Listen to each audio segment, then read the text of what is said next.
जय श्री कृष्ण, राधे राधे। संस्कृत के यह श्लोक आपके अंदर एक अद्भुत सा ध्वनि तरंग भी छोड़ते हैं, जिस ध्वनि तरंग से हमारी मन, बुद्धि और हमारे विश्वास पर एक अद्भुत प्रभाव पड़ता है दोस्तों। तो संस्कृत का इसलिए आदिकाल से बहुत अधिक देवतुल्य माना गया है यह भाषा।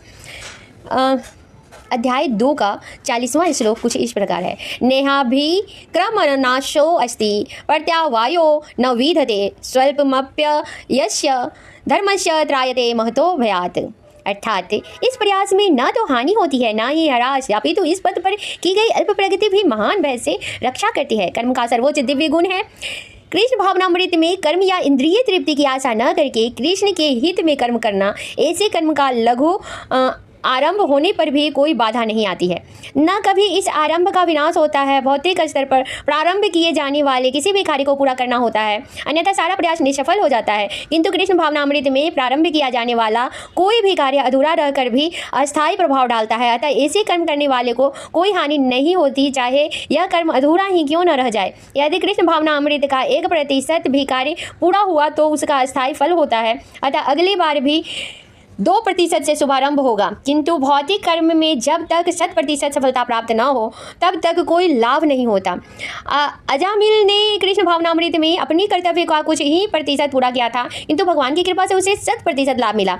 इस संबंध में श्रीमद् भागवत में 1417 एक अत्यंत सुंदर श्लोक आया है। त्वत्वा स्वधर्मं चरणाम्बुजं हरे भजन्न पक्वोऽथ पते तत्तो यदि यत्र क्वि वा भद्र मभूद मुष्य किम को वार्थ अब तो अभजताम स्वधर्मतः। यदि कोई अपना धर्म छोड़कर कृष्ण भावनामृत में काम करता है और फिर काम पूरा न होने के कारण नीचे गिर जाता है तो इसमें उसका कोई हानि नहीं होता है। और यदि कोई अपने भौतिक कार्यों को पूरा करता है तो इससे उसको क्या लाभ होगा। अथवा जैसा कि ईसाई कहते हैं, यदि कोई अपनी शाश्वत आत्मा को खोकर संपूर्ण जगत को पा ले तो मनुष्य को इससे क्या लाभ होगा। भौतिक कार्य तथा अनेक फल शरीर के साथ ही समाप्त हो जाते हैं, किंतु कृष्ण भावनामृत में किया गया कार्य मनुष्य को इस शरीर के विनिष्ट होने पर भी पुनः कृष्ण भावनामृत तक ले जाता है। कर्म कम से कम इतना तो निश्चय है कि अगले जन्म में उसे सुसंस्कृत ब्राह्मण परिवार में या धनी मनी कुल में मनुष्य का शरीर प्राप्त हो सकेगा, जिससे उसे भविष्य में ऊपर उठने का अवसर प्राप्त हो सकेगा। कृष्ण भावनामृत में संपन्न कार्य का यही अनुपम गुण है।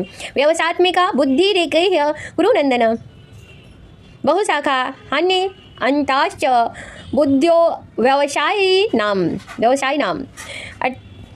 अर्थात जो इस मार्ग पर चलते हैं वे प्रयोजन में दृढ़ रहते हैं और उनका लक्ष्य भी एक होता है। हे गुरुनंदन, जो दृढ़ प्रतिज्ञ नहीं है उनकी बुद्धि अनेक शाखाओं से विभक्त रहती है। तो दोस्तों, आपको अपनी बुद्धि पर अड़ग रहना है और हमें व्यवसात्मिका बुद्धि कहलाती है। यह दृढ़ श्रद्धा के कृष्ण भावनामृत द्वारा मनुष्य जीवन की सर्वोच्च सिद्धि प्राप्त कर सकेगा और व्यवसात्मिका बुद्धि कहलाती है। चैतन्य चरितामृत में मध्य कहा गया है, श्रद्धा शब्दे विश्वास कहे सदृढ़ निश्चय कृष्णे भक्ति कलय सर्वकर्मम कृत हया। तो श्रद्धा का अर्थ है किसी अलौकिक वस्तु के में अटूट विश्वास। जब कोई कृष्ण भावनामृत में कार्यों में लगा होता है तो उसे परिवार, मानवता, राष्ट्रीयता के बंधन में कार्य करने की आवश्यकता नहीं होती। पूर्व में किए गए शुभ अशुभ कर्मों के फल ही उसे सकाम कर्मों में लगाते हैं। जब कोई कृष्ण भावनामृत में संलग्न हो तो उसे कार्यों के शुभ फल के लिए प्रयत्नशील नहीं रहना चाहिए। जब कोई कृष्ण भावनामृत में लीन होता है तो उसे सारे कार्य आध्यात्मिक धरातल पर होते हैं, क्योंकि उनमें अच्छे या बुरे का द्वैत नहीं रह जाता। कृष्ण भावनामृत की सर्वोच्च सिद्धि देहात्म बुद्धि का त्याग है। कृष्ण भावनामृत की प्रगति के साथ क्रमशः यह अवस्था स्वतः प्राप्त हो जाती है। तो इसके अनुसार आप सभी अपने ज्ञान को बढ़ाते रहें, विकसित करें, और जो भी आपको इससे क्लियरिटी मिली है कि हमें क्या करना चाहिए, नहीं करना चाहिए, तो हमें ज़रूर मैसेज करें। Thank you so much.